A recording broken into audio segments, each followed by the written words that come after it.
Air conditioning cools indoor spaces by removing heat from the air. It uses a refrigerant that absorbs heat when it evaporates. The refrigerant circulates through coils in the AC unit.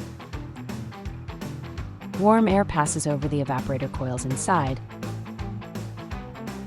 The refrigerant absorbs heat, cooling the air. Cooled air is then blown back into the room. The refrigerant moves to the compressor next. Here it is compressed, raising its temperature. The hot refrigerant releases heat outside. Finally, the cycle repeats, maintaining a comfortable temperature.